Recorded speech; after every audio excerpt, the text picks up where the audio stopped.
네, 안녕하십니까. 훈 선생입니다. 그 입시 세미나와 그리고 무료 입시 설명회를 앞두고 2023학년도 대입 전형 분석 중에 일부 그 정원 그 인원에 대한 분석을 조금 말씀을 드리려고 합니다. 바로 발표되자마자 아마 동영상을 제작해서 올려드리긴 했는데요. 오늘 다시 한번 중요한 부분이고 해서 미리 또 말씀을 한번 드리겠습니다. 자, 2023학년도 대학 입학 전형 시행 계획이 발표가 됐습니다. 보통 대학 입학 전형 시행 계획은요, 2년 전에 발표를 합니다. 대략. 그래서 대략 예측을 해서 어떻게 준비를 할 건가 선택하고 집중하기 할 수 있게끔 미리 이제 발표를 하게 되는데요. 그 중에서 인원만 좀 살펴를 보겠습니다. 자, 전체 모집 인원이 있고요. 수시 모집 인원, 정시 모집 인원 이렇게 이제 크게 분류를 하는데요. 여기서의 전체 모집 인원은요. 4년제 대학에만 해당이 됩니다. 그러면 잠깐 볼까요? 대략 34만 9천 명이니까 35만 명 정도고요. 그 다음에 수시는 27만 2천 명, 그 다음에 정시는 7만 6천 명 정도로 딱 눈에 보기에도 수시 모집이 인원이 훨씬 많죠. 그리고 정시 모집 인원은 상대적으로 굉장히 적습니다. 자, 그래서 여기서 또 자세히 살펴보면 이 모집 인원은요, 뭐 어쨌든 이 정도가 많고 적은지 어떤 정도의 규모인지는요, 전년도랑 좀 살펴봐야 될 것 같은데요. 전체 모집 인원 자체가요, 이 34만 9천 명이라는 이 인원은 22학년도 봐도 2,500명 정도, 그러면 한 71명이니까 2,571명이니까 한 2,600명 정도가 더 증가한 그러한 인원입니다. 그러면 지금 학령 인구도 줄고 있고 대학도 이제 뭐 부실이라 해서 뭐 폐교를 하니 많이 하는 이 입장에서 이런 마당이 2,500명 정도가 늘었다는 건 어떤 의미일까요? 이게 늘은 게 어떻게 늘었는지를 사실 알아야 됩니다. 2022학년도에 뭐 의대 정원이 뭐 포화가 됐고요. 그 다음에 약대를 이제 학부에서 뽑기 때문에 한 1,750명 정도 대략 이제 더 늘었죠. 그런 상태이고 그 다음에 4차 혁명을 준비한다는 의미에서 어떤 특수한 그런 학과들이 이제 신설이 됩니다. 그런데 일단은 2022학년도에 이미 늘어날 만큼 늘어난 상태였고요. 23년도하고 22년 사이에 큰 차이가 없다라고 보여집니다. 그런데 22년도에 비해서 2,500명이 증가했다는 건 슬프게도 21학년도, 그러니까 올해 신입생들이죠. 대학 신입생들 때 비선호 대학들과 비선호 학과에서 모집 정원을 다 못 채운 데가 상당히 많았다는 걸 의미합니다. 대학에서 모집 정원을 다 못 채우면요, 차후에 그 못 채운 정원을 추가로 채울 수가 있습니다. 예, 그렇게 했을 경우 올해 이제 못 채운 건 올해 이제 시행 계획에다가 넣어서 다음 해가 아니라 다다음 해 때 이제 추가해서 더 뽑을 수 있게 되는 거죠. 그러다 보니까 23년도에 2,500명 정도가 늘은 겁니다. 어떻게 보면. 그런데 지금 못 뽑은 친구들 이때 가서 더 뽑을 수가 있을까요? 그것도 이제 의심스럽고요. 그 다음에는요, 수시가 준다라고 생각을 하고 있었죠. 왜냐하면 공정성 강화 방안 이런 것 때문에. 그럼에도 불구하고 만 명이 늘었고요. 정시는 오히려 7,493명이니까 한 7,500명 정도가 감소를 했습니다. 이건 뭘 의미하냐면요, 비선호 대학, 특히 지방 대학은요, 정시까지 갔을 경우 다 인원을 채우기가 더 힘들 거라는 겁니다. 그렇다 그러면 이 비선호 대학들, 특히 이제 지방 대학에서는 정시를 선호할 수가 없는 겁니다. 그래서 결과적으로 보면, 자, 전국 그 전체 통계만 본다면 수시는 늘었죠. 그리고 정시는 줄어들었고요. 게다가 대학 정원도 23년도에는 늘었습니다. 이제 앞으로 또 어떻게 될지는 봐야 알겠지만, 자, 이제 좀 더 자세히 살펴보겠습니다. 자, 2023학년도에서는요, 이례적으로 발표 자체가 그 비수도권과 수도권 아예 나눠서 통계를 내서 발표를 하고 있습니다. 감사하게도. 그런데 이게 이제 무슨 얘기인가 살펴보면요, 전국을 통계로 봤을 때 수시가 굉장히 많죠. 78% 정도니까 여기는 다 퍼센테이지입니다. 그런데 비교과는 훨씬 더 큽니다. 이게 무슨 소릴까요? 비수도권은요. 그러니까 비수도권인 수시를 훨씬 더 선호한다는 얘기예요. 수도권은요. 수도권은 수시가 비중이 큼에도 불구하고 정시가 다른 지역에 비해서 상당히 비중이 크다는 겁니다. 그렇다 그러면 비수도권은 수시를 굉장히 선호하는 거고요. 수도권은 정시를 선호하는지는 모르겠지만 어쨌든 일정 비율 이상 뽑고 있다라는 걸 보여주고 있습니다. 그런데 이 전국 대학 우리 아이가 갈 대학일까요? 아니죠. 전국에 200개 정도 되는 대학이 어떻습니까? 실력 차이가 있을 것이고 우리 아이가 가고 싶은 대학이 있을 거고 또 우리 아이 실력에 맞춰서 갈 수 있는 대학은 보통 뭐 한 10개 정도 대학 정도만 이렇게 파악을 해서 통계를 내 보면 우리 아이가 어떤 전형을 준비하는 게 유리할지도 보여줄 수가 있습니다. 물론 우리 아이의 여건도 파악을 하셔야만 할 것입니다. 자, 비수도권은요. 우리 아이가 가고 싶진 않은 대학, 우리 아이를 보내고 싶진 않은 대학일 것 같습니다. 하지만 우리 아이가 실력이 부족하다든가 어떤 다른 여건에 의해서 뭐 비수도권 대학을 진학을 해야 한다면 거기에 맞춰서 더 비중이 높은 그러한 전형을 선택하는 것도 하나의 좋은 전략일 수 있을 것으로 보여집니다. 그 다음에 수도권은요. 우리 아이가 가장 가고 싶고 우리 아이를 보내고 싶은 대학이죠. 그랬을 경우는요. 이 정시 비중이 만만치 않다라는 겁니다.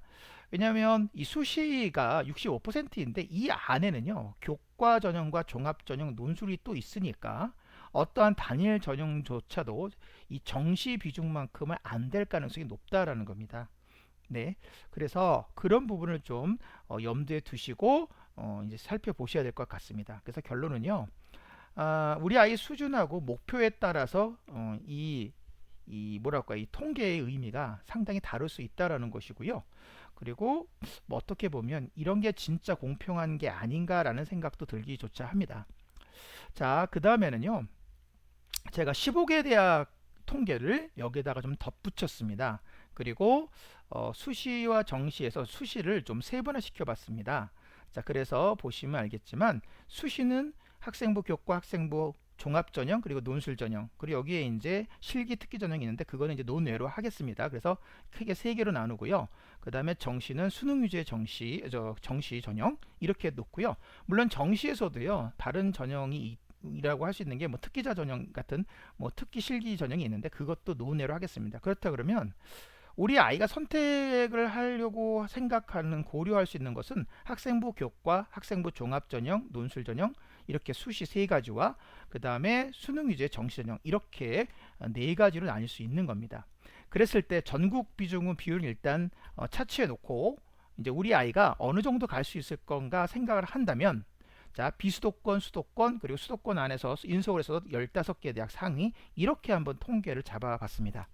그랬을 때 자, 교과 전형은요. 비수도권이 가장 높죠. 지방이. 그리고 상위권 대학으로 갈수록 비율이 낮아집니다. 이건 어떤 의미일까요? 상위권 대학은요. 내신을 신뢰하지 않는다. 뭐 이런 느낌이 납니다. 그렇죠? 그리고 그 2021년도 이전, 그 22년도 이전이죠. 22년도서부터 이제 이 지역 균형에 해당하는 학교장 추천 전형으로 이제 10% 정도 뽑으라는 권고안 때문에 서울에서 상위권 대학에서 아예 교과를 뽑지 않던 뭐 5개 대학조차도 이제는 교과를 10% 이상 뽑아야 하는 일이 생깁니다. 그래서 일단 서울이나 수도권은 한 10% 정도 유지한다고 생각하시면 좋을 것 같습니다. 자, 그래서 어쨌든 내신 위주의 교과 전형은 지방 대학일수록 선호한다. 그 다음에 학종을 볼까요? 학종은 반대입니다.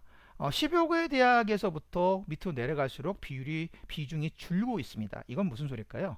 학생부 종합전형이라는 건 상위권 대학이 선호하고 상위권 대학의 전유물일 수 있다라는 겁니다. 그래서 학생부 종합전형을 준비하는 친구들 상위권 대학을 노릴 때는 뭐 오히려 하위권 대학보다도 필수적으로 준비해야 될 수도 있다. 이런 그런 사실이 보여지고 있습니다. 근데 논술을 볼까요? 논술은 일단 여러분들이 알고 있다시피 상위권 대학들 그리고 뭐 수도권 대학에만 있죠 보통. 네, 물론 이제 지방에 있는 대학 중에 몇몇 대학이 있는 대학은 있지만 어쨌든 수도권이나 인서울을 가려면 논술 전형도 상당히 큰 비중을 차지하고 있다라고 생각이 들어집니다. 그리고 정시해 볼까요? 정시는 어, 이미 이제 그 공정성 강화 방안 때문에 40% 이상 늘린다라고 했을 때 그거는 전국에 대한 통계가 아니고요.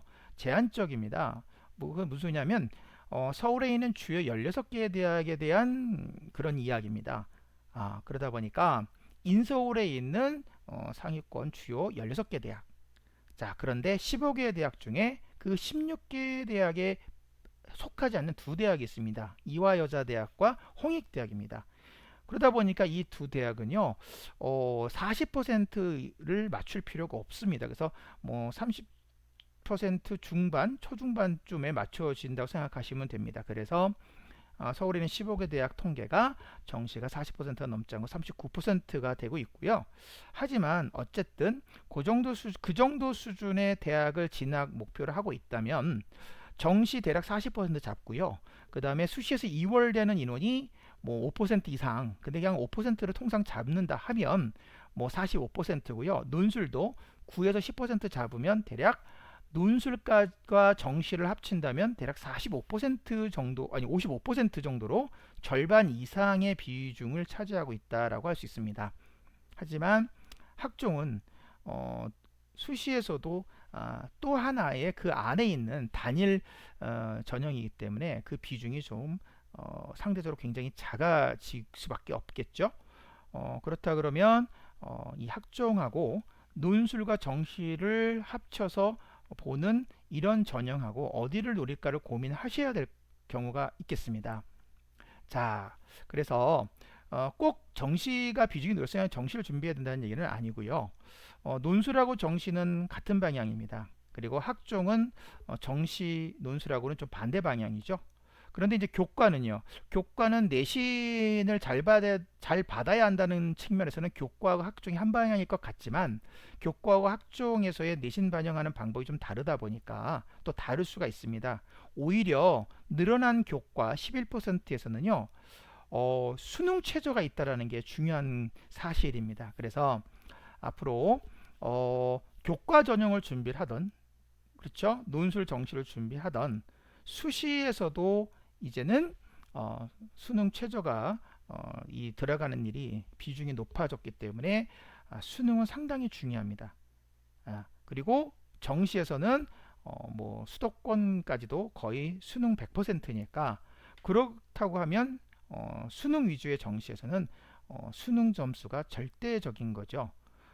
정시에서 유리한 친구들은 다른 친구가 아닙니다. 수능을 잘 본 친구들이니까. 그래서 뭐 재수생이 됐건 재학생이 됐건 정말 열심히 집중적으로 공부를 해서 수능을 잘 보는 게 아주 어떻게 보면 큰 전략일 수 있습니다. 자, 어쨌든 전국 통계를 본다면 교과가 대세이죠. 내신이 중요한 거겠죠. 하지만 학생부 교과로 갈 때는 수능 최저가 있으니까 수능도 중요하다. 학종으로 갈 때는 활동이 중요하다. 논술로 갈 때는 논술 준비가 되어 있어야 한다. 뭐 이렇게 생각하시면 될 것 같고요. 자, 수도권, 비수도권입니다.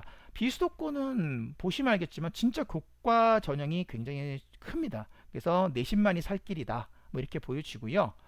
그리고 수도권 대학은요, 이제 학종 정시 어떻게 보면 선택의 기로에서 길을 확실히 잡는 게 나을 수도 있다라는 생각이 들고요. 마지막 이제 15개 대학 인서울에서의 어떤 상위권 대학들은요, 그 정도 갈 성적이라면 뭐 예를 들어서 내신하고 모의고사 혹은 수능 예상 점수가 뭐 비슷비슷하다 그러면 아마 두 개를 다 잡고 가는 방법도 있겠지만 실제로 선택을 해서 집중하지 않으면 두 마리 토끼 잡기는 쉽지가 않고요.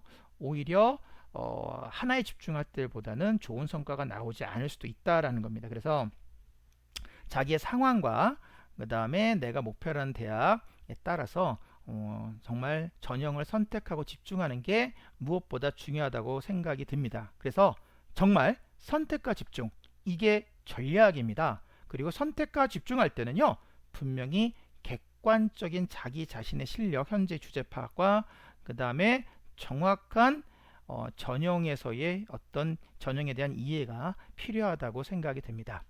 그래서 그 입시 세미나하고요, 무료 입시 설명회를 통해서 보다 이제 자세한 것들을 이제 전달하고 알려드리도록 하겠습니다. 네, 그러면 오늘은 여기까지 하겠습니다.